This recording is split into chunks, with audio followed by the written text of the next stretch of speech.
Hello friends, അകലെ latest review. Ambika ദേഷ്യത്തിൽ രാജുവിനോട് പറയുക, എടാ പ്രതാപനെ മന്ത്രിയായി തിരഞ്ഞെടുത്തതേ ഈ പൊതുജനങ്ങളാ.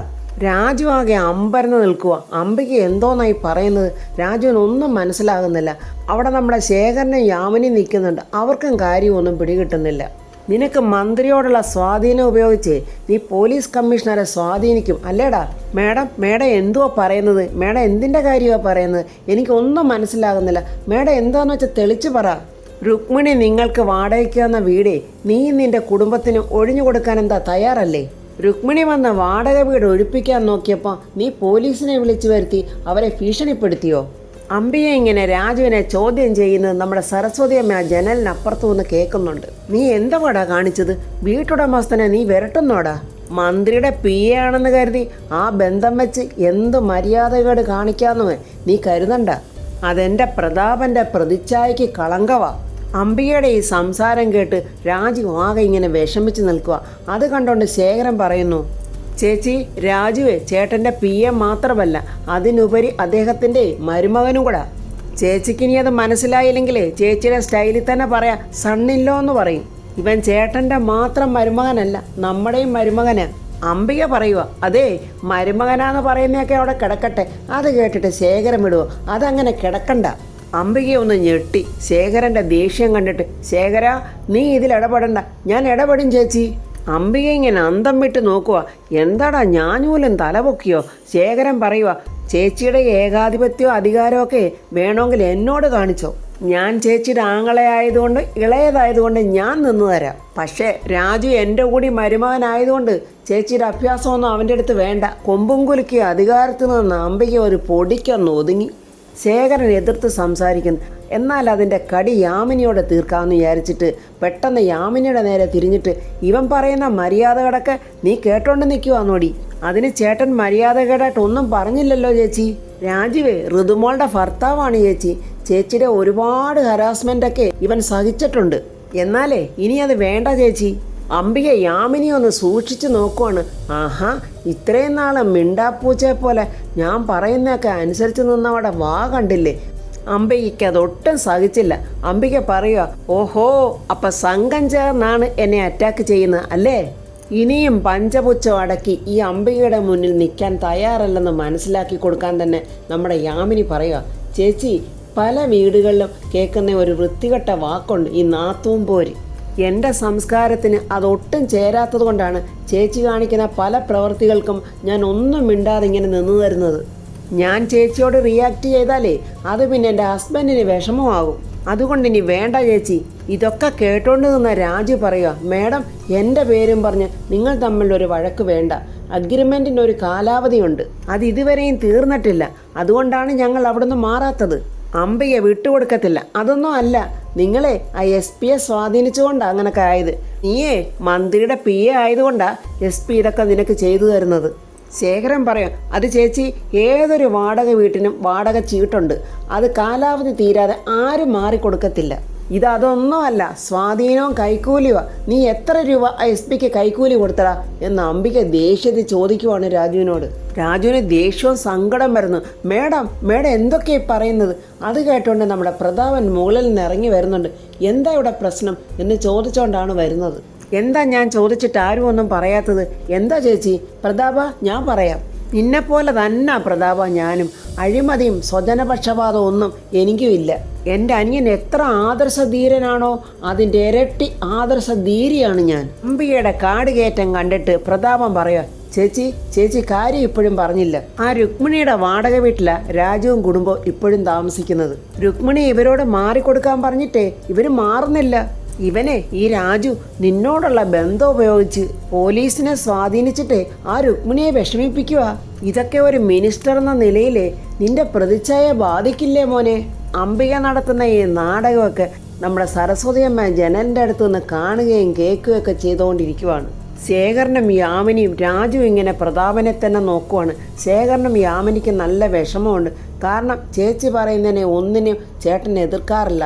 ചേച്ചി പറയുന്നതാണ് ചേട്ടൻ്റെ ലോകം. ദൈവമേ, ഇപ്പോൾ എന്തായിരിക്കും പറയാൻ പോകുന്നത്? ഇങ്ങനെ ആലോചിച്ചുകൊണ്ട് നിൽക്കുമ്പോൾ നമ്മുടെ പ്രതാപം പറയുക, എൻ്റെ ഒരു പ്രതിച്ഛായയും ഇത് ബാധിക്കില്ല ചേച്ചി. പ്രതാപൻ അങ്ങനെ പറയുന്നത് കേട്ടപ്പോഴേ അംബികയുടെ തലയെ കൂടെ ഒരു കൊള്ളിയാൻ മിന്നിയ പോലെ ആയിപ്പോയി. ചേച്ചി അന്ധമായ വിരോധം വെച്ച് രാജുവിനെ തോൽപ്പിക്കാൻ ശ്രമിക്കുക. നാണം കെട്ട് പെട്ടെന്ന് അംബിക, മോനെ പ്രതാപ, ചേച്ചി, രാജു ഒരിക്കലും എൻ്റെ പേര് വെച്ച് ആരെയും സ്വാധീനിക്കത്തില്ല. രാജുവിനെ എനിക്കറിയാവുന്നതിൽ കൂടുതൽ മറ്റാർക്കും അറിയില്ല. പിന്നെ മറ്റൊരു കാര്യം കൂടെ ചേച്ചിയുടെ പ്രത്യേകം ഞാൻ പറയുക, എൻ്റെ പ്രതിച്ഛായ സംരക്ഷിക്കുന്നതിൽ രാജുവിൻ്റെ പങ്ക് വളരെ വലുതാണ്. ഞാൻ പല പ്രാവശ്യം പറഞ്ഞ കാര്യം ഒരിക്കൽ കൂടി ചേച്ചിയോട് പറയുക.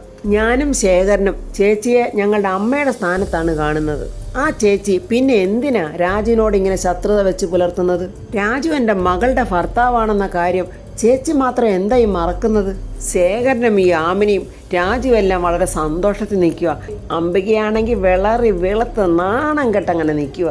ഇവിടെ അഹങ്കാരം ഇന്നത്തോടെ ഞാൻ അറുതി വരുത്താം എന്ന ഭാവത്തിൽ ദാണ്ട നമ്മുടെ സരസ്വതി അമ്മ അങ്ങോട്ട് വരുന്നുണ്ട്. സരസ്വതി അമ്മ പറയുക, അല്ല, മറ്റൊരു കാര്യം കൂടി എനിക്ക് നിന്നോട് ചോദിക്കാനുണ്ട്. ഈ രുക്മിണിയുടെ വാടക വീടും അംബികയും തമ്മിൽ എന്താ ബന്ധം? തലയ്ക്ക് അടിയേറ്റതുപോലെ അംബിക തന്നെ ഞെട്ടിത്തെറിച്ച് ഒരു പൊട്ടത്തലച്ചിയെ പോലെ അങ്ങനെ നിൽപ്പുണ്ട്. രുക്മിണിയും അംബികയും തമ്മിൽ എന്താ വല്ല കൂട്ടുകച്ചവടം വല്ലതും ഉണ്ടോ? അതോ ഇനി അംബികയുടെ ഫിനാമിയ മറ്റോ ആണോ രുക്മിണി? എന്തായാലും എനിക്കിപ്പോൾ ഒരു കാര്യം ഉറപ്പായി, ഈ രാജുവിൻ്റെ പിന്നാലെ നടക്കുന്ന രമ്യയും അവളുടെ അമ്മ രുക്മിണിയും അംബികയ്ക്ക് പ്രിയപ്പെട്ടവരാണ്. നമ്മുടെ രാജു ആ സമയത്ത് അംബികയെ നോക്കി ഒരാക്കിച്ചിരി ചിരിക്കുന്നുണ്ട്. നിങ്ങൾ 3 പേരും ചേർന്ന് പല ഡ്രാമകളും കളിച്ചിട്ടുണ്ടെന്ന് എനിക്കിതോടെ വ്യക്തമായി. അംബികയുടെ കള്ളത്തരം കയ്യോടെ പൊക്കിയത് മനസ്സിലാക്കിയപ്പോൾ അംബിക കൂട്ടിലിട്ട വെരുകിനെ പോലെ ഇങ്ങനെ അങ്ങോട്ടും ഇങ്ങോട്ടും നോക്കും എല്ലാവരും. പിന്നെ അംബികയുടെ മറ്റൊരു തെറ്റിദ്ധാരണയുണ്ടല്ലോ, അത് ഞാനിപ്പോൾ മാറ്റിത്തരാം. ആ SP സ്വാധീനിക്കാനൊന്നും രാജു പോയിട്ടില്ല. ആ SP അങ്ങോട്ട് അയച്ചത് ഞാനാ. അംബികയുടെ മനസ്സിലിരിപ്പൊക്കെ ഉണ്ടല്ലോ, അത് എനിക്കും ഇവിടെ ഉള്ളവർക്കും മാത്രമല്ല ഏത് മണ്ടനും മനസ്സിലാവും. ഞാൻ ശ്രദ്ധിക്കുന്നുണ്ട്. ഞാനിവിടെ വന്നതിൽ പിന്നെ ഒരു തീ പിടിച്ച ആത്മാവിനെ പോലെ അംബിക നടക്കുന്നത്. അതിൻ്റെ കാരണം എന്താണെന്നൊന്നും എനിക്കൊട്ട് അറിയത്തതുമില്ല. പിന്നെ പ്രതാപൻ്റെ കാര്യങ്ങൾ ഓർത്ത് അംബിക വെറുതെ BP കൂട്ടണ്ട. പ്രതാപൻ്റെ പേര് ചീത്തയാകാതിരിക്കാനേ അവനോടൊപ്പം രാജുവുണ്ട്. പിന്നെ മറ്റൊരു കാര്യം കൂടെ പറയാം. ഇതിനു മുമ്പ് നമ്മളെല്ലാവരും കൂടെ ആലോചിച്ച കാര്യമാണ്. അതിൻ്റെ ഡീറ്റെയിൽസൊക്കെ ഞാൻ പുറകെ പറയാം. ഒരു വാടക വീട്ടിൽ ജീവിക്കേണ്ട ആളൊന്നും അല്ല രാജുവും അവൻ്റെ കുടുംബവും. ഞാനിപ്പോൾ രാജുവിനെയും ഋതുമോളെയും കൂട്ടി ഒരു യാത്ര പോവുകയാണ്. അത് കേട്ടിട്ട് പ്രതാപൻ ചോദിക്കുന്നു, എങ്ങോട്ടാമേ? അത് നമ്മുടെ സൂര്യമംഗലം കോവിലകത്തേക്ക്. അയ്യോ, അംബികയുടെ ഒരു ഞെട്ടൽ കാണാൻ തിളച്ചെണ്ണയ്ക്കകത്തോട്ട് ചാടിയതുപോലാണ് അംബിക നിൽക്കുന്നത്. സരസ്വതി അമ്മ എന്നിട്ട് പറയുന്നുണ്ട്, എനിക്ക് ഒത്തിരി കാര്യങ്ങൾ ചെയ്തു തീർക്കാനുണ്ട്, സമയമാണെങ്കിൽ വളരെ കുറവുക. മോനെ രാജു എന്നിങ്ങനെ സരസ്വതി അമ്മ വിളിക്കുമ്പോൾ, ആ മേഡം നല്ല അടി വെച്ച് തരും മേഡം, അമ്മമ്മയെന്ന് വിളിക്കടാ. അത് കേട്ടോണ്ട് യാമിനി പറയുന്നത്, രാജുവിനെ ഈ മേഡം സാറ് വിളിയിലൊക്കെ ആരോ കൂടുപത്രം കൊടുത്തിരിക്കുവാന്ന് തോന്നുന്നു. അത് കേട്ടോണ്ട് ചിരിച്ചോണ്ട് പ്രതാപം പറയാം, ഇവൻ്റെ ഭാര്യയെ വിളിക്കുന്ന പോലും മേഡമെന്നാ. എന്നാ പറയാമ്മേ, ഞാൻ എന്താ ചെയ്യേണ്ടത്? മോൻ പോയി എളുപ്പം ഋതുമോളെ കൂട്ടിയിട്ട് വാ. ശരി അമ്മാമ്മേ, ഞാൻ കൂട്ടിയിട്ട് വരാം എന്നും പറഞ്ഞ് രാജു സന്തോഷത്തോടെ പോവാണ്. എല്ലാവരുടെയും മുഖത്ത് നല്ല സന്തോഷം. അംബിക മാത്രം ഇങ്ങനെ തലയ്ക്ക് വെളിവില്ലാത്തോളെ പോലെ നിൽക്കുന്നുണ്ട്. എന്തോ ഒന്ന് ആലോചിച്ചുറപ്പിച്ച പോലെ അംബിക മുകളിലോട്ട് എളുപ്പം നടന്നു പോവുകയാണ്. സരസ്വതി അമ്മ അംബിക തന്നെ വാച്ച് ചെയ്യുന്നുണ്ട്. രാജു കൊണ്ടുവച്ച ഫയലടിച്ച് വെച്ചിരിക്കുവാണല്ലോ ജയൻ. ആ ഫയലിപ്പോൾ കൊണ്ടുവരുമെന്നും പറഞ്ഞ് ഓഫീസിലെ 2 പേരിങ്ങനെ വെയിറ്റ് ചെയ്തിരിക്കുവാണ്. എനിക്ക് നല്ല കോൺഫിഡൻ്റ് ഉണ്ട്. പ്രത്യേകിച്ചും പ്രതാപ് വർമ്മ സാറിൻ്റെ രാഷ്ട്രീയ ഗുരുവായ ആ അമ്മയുടെ ഫുൾ സപ്പോർട്ടുള്ളപ്പം എല്ലാം നല്ല ഭംഗിയായിട്ട് തന്നെ നടക്കും. അയാളുടെ ആ മീഡിയേറ്റർ എവിടെ പോയി? ആ സുശീലൻ, അയാളിത് ലീവാ. ഒരു പക്ഷേ അവർ 2 പേരും കൂടെ ഒരുമിച്ച് വരുമായിരിക്കും. ഇനി നമുക്ക് മിനിസ്റ്റർ സൈൻ ചെയ്ത ഫയൽ കിട്ടിയാൽ മാത്രം മതി. അത് റെഡിയാക്കിയെന്നല്ലേ സുശീലൻ വിളിച്ച് പറഞ്ഞത്. പിന്നെന്തിനാ ടെൻഷൻ? ദാണ്ട് അവർ വന്നല്ലോ. സാറേ ഇരുന്നാട്ടെ എന്നൊക്കെ പറഞ്ഞ് ജയൻ അവർ നല്ല മര്യാദയൊക്കെ കൊടുക്കുന്നുണ്ട്. മിനിസ്റ്റർ സൈൻ ചെയ്ത ആ എഗ്രിമെൻ്റ് പേപ്പർ ശരിയല്ലേ സാർ? ആ ഉണ്ടല്ലോ, ഒരു സംശയം വേണ്ട, ദാണ്ട് എന്നും പറഞ്ഞ ഫയൽ ജയൻ അവരുടെ കയ്യിലോട്ട് കൊടുക്കുകയാണ്. അവരങ്ങനെ ആ ഫയൽ നോക്കിയിട്ട് ജയനോട് പറഞ്ഞു, സാറേ ഒന്ന് വെയിറ്റ് ചെയ്യണേ, ഞാനിത് സിസ്റ്റത്തിലോട്ടൊന്ന് ആക്കിക്കോട്ടെ. അങ്ങനെ അയാൾ ആ സിസ്റ്റത്തിലോട്ട് ആക്കിയിട്ട്, വെരി ഗുഡ് സാർ, എല്ലാം ഓക്കെ ആയി. നമ്മുടെ പ്ലാൻ അങ്ങനെ സക്സസ് ആയി. യാതൊരു തടസ്സവും ഇല്ലാതെ ഇനി ലാപ്ടോപ്പ് വിതരണം ഉടനെ തുടങ്ങും. കമ്പനി അക്കൗണ്ടിലോട്ട് അഡ്വാൻസും ക്രെഡിറ്റ് ആയിട്ടുണ്ട്. സാറിന് കമ്പനി അഡ്വാൻസായി തരാമെന്ന് പറഞ്ഞിരിക്കുന്ന കമ്മീഷൻ തുക ഒരു 10 ലക്ഷം രൂപ ഇപ്പം തരും. ബാക്കി ഓരോരോ കെടുക്കളായി സാറിൻ്റെ അക്കൗണ്ടിലോട്ട് വന്നുകൊണ്ടിരിക്കും. അത് കേൾക്കുമ്പോൾ ജയനും സുശീലിനും അങ്ങ് സന്തോഷിക്കുക. സാറിൻ്റെ അക്കൗണ്ട് നമ്പർ ഒന്ന് താ എന്നിങ്ങനെ അവർ ജയനോട് പറയുമ്പോൾ, നിങ്ങളുടെ ഫോൺ നമ്പർ പറ എന്നൊക്കെ പറഞ്ഞ് ജയൻ പറഞ്ഞു കൊടുക്കുന്നുണ്ട്. ജയൻ എന്നിട്ട് പറയാം, ഈ അഡ്വാൻസ് പൈസയെ ആ 10 ലക്ഷം രൂപ എനിക്ക് ക്യാഷായിട്ടേക്ക് തരാമോ? അത് വേണോ സാർ? ആ വേണം എന്ന് പറയുമ്പോൾ അവർ ക്യാഷ് എടുത്ത് കൊടുക്കാൻ പോകുന്നുണ്ട്. സാർ ഇതിലൊന്ന് സൈൻ ചെയ്തേ എന്നും പറഞ്ഞ് ജയനെ ഒരു ഫയലിൽ സൈൻ ചെയ്യിക്കുന്നുണ്ട്.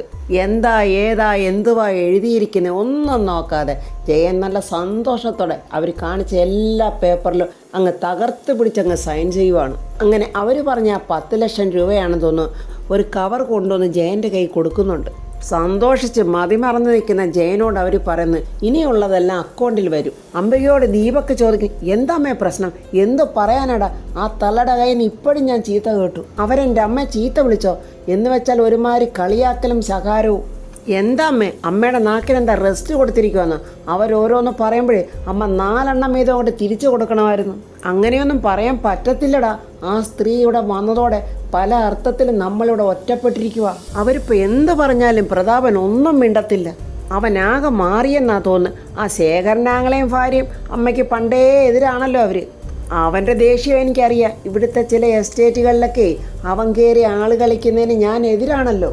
അല്ലെങ്കിലും അയാൾ അത്ര ശരിയല്ലമ്മേ. സത്യം പറഞ്ഞാൽ ഇവിടെ അമ്മയ്ക്കും എനിക്കും യാതൊരു റോളും ഇല്ല. ഇങ്ങനെ ഫ്രീഡം ഇല്ലാത്ത ഈ വീട്ടിൽ എന്തിന് ജീവിക്കണമെന്നാണ് ഞാൻ ചോദിക്കുന്നത്. നമുക്ക് നമ്മുടെ വഴി നോക്കി പോകാമേ. എടാ നീ എന്തൊക്കെയാടാ ഈ പറയുന്നത്? അങ്ങനെ കയ്യും വീശി അങ്ങ് പോകാൻ പറ്റുമോ? പ്രതാപൻ്റെ പേരുള്ള സകല സ്വത്തുക്കളും എൻ്റെ ബുദ്ധിയും തന്ത്രവും കൊണ്ടാണ് ഇപ്പോഴും അങ്ങനെ തന്നെ നിലനിൽക്കുന്നത്. അത് മുഴുവൻ നിൻ്റെയോ എൻ്റെയോ പേരിലോട്ട് വരാതെ ഞാനിവിടെ നിന്ന് എങ്ങോട്ടും വരില്ല. അതൊക്കെ എനിക്ക് കിട്ടിയേ പറ്റൂ, അല്ലെങ്കിൽ ഞാൻ എല്ലാത്തിനെയും കൊല്ലും. ഇപ്പോൾ ഹോളിൽ എന്താമ്മേ അത്രയ്ക്ക് സംസാരിച്ചത്? എടാ അതോർത്തിട്ട് എൻ്റെ ഇപ്പോൾ അടുത്ത ടെൻഷൻ. എടാ രാജുവിനെയും ആ ഋതികയും ആ സരസ്വതി ഉണ്ടല്ലോ സൂര്യമംഗലം കൊട്ടാരത്തിലോട്ട് കൂട്ടിക്കൊണ്ട് പോവുകയാണെന്ന്. അമ്മേ അതിന് ഋതിക ഇവിടെ വന്നിട്ടുണ്ടോ? ഇല്ല, അവളെ വിളിക്കാനേ ആ സരസ്വതി രാജുവിനെ അയച്ചിരിക്കുക. എന്തിനായിരിക്കും സരസ്വതി ഇപ്പോൾ അവരെ കൊട്ടാരത്തിലോട്ട് കൂട്ടിക്കൊണ്ട് പോകുന്നത്? അവർ കൂട്ടിക്കൊണ്ട് പോട്ടമ്മേ. അതിന് അമ്മ എന്തിനാ ഇങ്ങനെ വറീഡാകുന്നത്? ഞാൻ വറീഡാകുന്നെങ്കിൽ അതിനൊക്കെ ചില കാരണങ്ങളുണ്ടാ. എന്ത് കാര്യം? അതൊന്നും അറിയാൻ നിനക്കിപ്പോൾ സമയമായിട്ടില്ല. എന്ത് വാമേ ഇത്? ഞാൻ എന്ത് ചോദിച്ചാലും അപ്പോഴമ്മ പറയും അതിപ്പോൾ നീ അറിയാൻ സമയമായിട്ടില്ലെന്ന്. ഇനി എപ്പോഴാണ് ഞാൻ അതൊക്കെ ഒന്ന് അറിയുന്നത്? എനിക്കൊന്നും മനസ്സിലാകുന്നില്ലല്ലോ അമ്മേ. വലിയ ഏതോ തീബോംബും മനസ്സിലോട്ടുണ്ട് നടക്കുക. എന്നാൽ സ്വന്തം മകനോടെങ്കിലും അതൊന്ന് ഷെയർ ചെയ്തുകൂടെ? എടാ മോനെ ദീപക്കേ, നിനക്ക് മെച്യൂരിറ്റി അല്പം കുറവാ. അതുകൊണ്ടാണ് ഞാൻ നിന്നോട് ഷെയർ ചെയ്യാത്തത്. എന്നാ വേണ്ട, സ്വന്തമായിട്ട് കൊണ്ടു നടന്നങ്ങ് അനുഭവിച്ചോ. ഒന്നും അനുഭവിക്കാനില്ലടാ. ഇതൊക്കെ കൈകാര്യം ചെയ്യാനേ ഈ അംബികയ്ക്കറിയാം. രാജു ഒരു വിശ്വാസവഞ്ചകനാണെന്ന് പ്രതാപൻ്റെ മുന്നിൽ വരുത്തി തീർക്കണം. ആ വിശ്വാസവഞ്ചനയ്ക്ക് ഋതികയുടെ സപ്പോർട്ടും ഉണ്ടായിരുന്നെന്ന് വരുത്തി തീർക്കണം. വിശ്വാസവഞ്ചന കാണിക്കുന്ന ഒരുത്തനോടും ഒരു കാരണവശാലും പ്രതാപൻ ക്ഷമിക്കില്ല. അങ്ങനെ രാജുവും ഋതികയും എന്നേക്കുമായി ഈ വീട്ടിൽ നിന്നും പുറത്താക്കും. അങ്ങനെ രാജുവിനെ വഞ്ചിച്ച പൈസയായിട്ട് ജയൻ പുറത്തോട്ട് വന്നിട്ട് കൂട്ടുകാരൻ സുശീലനോട് പറയുന്നു, എന്തായാലും ഒരു സത്യം എനിക്ക് മനസ്സിലായടാ. ദൈവം എന്നെ അങ്ങനെ കൈവിടില്ല. ഏത് മാർഗത്തിൽ കൂടെ ആയാലും ദൈവം എനിക്കൊരു മുട്ടും തരത്തില്ല. കയ്യിലിരിക്കുന്ന ആ പൊതിയെ നോക്കിയിട്ട് ജയൻ മനസ്സിൽ പറയുക, എൻ്റെ ദൈവമേ, 10 ലക്ഷം രൂപയൊക്കെ കാണുന്നത് എൻ്റെ ജീവിതത്തിൽ ഇത് ആദ്യമായിട്ടാണ്. ഇവൻ്റെ കമ്മീഷൻ ഇപ്പം തന്നെ കൊടുത്തേക്കാം, തള്ളക്കിപ്പോഴും കൊടുക്കുകയൊന്നും വേണ്ട. അങ്ങനെ ജയൻ ആ പൊതി തുറന്ന് 2 ലക്ഷം രൂപ ആദ്യത്തെ കമ്മീഷൻ എന്നും പറഞ്ഞ് സുശീലന് കൊടുക്കുന്നു. പിന്നീട് ഒരു 5 ലക്ഷത്തോടെ കൊടുത്തിട്ട് പറയുന്നു, നമ്മൾ തമ്മിലുള്ള പഴയ കണക്കുകളെല്ലാം ഇതോടെ തീർന്നു എന്നും പറഞ്ഞ് വലിയ സന്തോഷത്തോടെ നിൽക്കുകയാണ്. എന്നിട്ട് സുശീലൻ പറഞ്ഞു കൊടുക്കുന്നു, ബാക്കി കമ്മീഷൻ കിട്ടുമ്പോൾ നമുക്ക് നല്ലതുപോലെ ആലോചിച്ചിട്ട് എന്തെങ്കിലും ഒരു ബിസിനസ് തുടങ്ങണം. അത് കേട്ടിട്ട് ജയൻ പറയുന്നു, അത് തുടങ്ങണം അളിയാ, ഈ കാശൊക്കെ ഞാൻ ഭദ്രമായിട്ട് സൂക്ഷിച്ചു വെക്കും. സുശീലൻ എന്നിട്ടൊരു ഉപദേശം കൂടെ കൊടുക്കുന്നുണ്ട് ജയന്, ഈ പണം നീ സൂക്ഷിച്ചു തന്നെ വെക്കണം. ഭാര്യ വീട്ടുകാർ നിന്നെ കണ്ടിരിക്കുന്നതേ വെറും ഒരു ഇത്തിൽ കണ്ണിയായിട്ടാ. അവരുടെ ആ സംശയങ്ങളൊക്കെ നീ അങ്ങോട്ട് മാറ്റി കൊടുക്കണം. അവരൊക്കെ എൻ്റെ പെട്ടെന്നുള്ള വളർച്ച കണ്ടൊന്ന് ഞെട്ടണം. എടാ അളിയാ, ഞാൻ എൻ്റെ ലൈഫ് സ്റ്റൈലൊക്കെ ഒന്ന് മാറ്റാന്ന് വിചാരിക്കുക. അതേടാ ജയ, നീ സൂട്ടും കോട്ടും ഒക്കെ ഒന്ന് വാങ്ങിച്ചിടണോടാ. നീ ഒരു പണച്ചാക്കാണെന്ന് അങ്ങനെ 4 പേരൊന്ന് അറിയട്ടടാ. അത് കേട്ട് മതിമറന്നിങ്ങനെ ചിരിക്കുവാണ് നമ്മുടെ ജയൻ.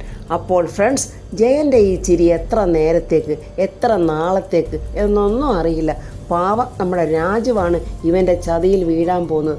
അതും അംബിക നോക്കിയിരിക്കുവാണ് രാജുവിനെ ചതിക്കാനായിട്ട്. ജയൻ്റെ ഈ ചതി അംബികയും മോനും എത്രത്തോളം പ്രതാപൻ്റെ അടുത്ത് പറഞ്ഞ് അത് ഏതെല്ലാം രീതിക്ക് കൊണ്ടുപോകും എന്നുള്ളതൊക്കെ അടുത്ത റിവ്യൂവിൽ പറയാം. എൻ്റെ ഈ റിവ്യൂ ഇഷ്ടപ്പെട്ട ലൈക്കും കമൻസും സബ്സ്ക്രൈബ് ചെയ്യാത്തവർ സബ്സ്ക്രൈബ് ചെയ്യണേ.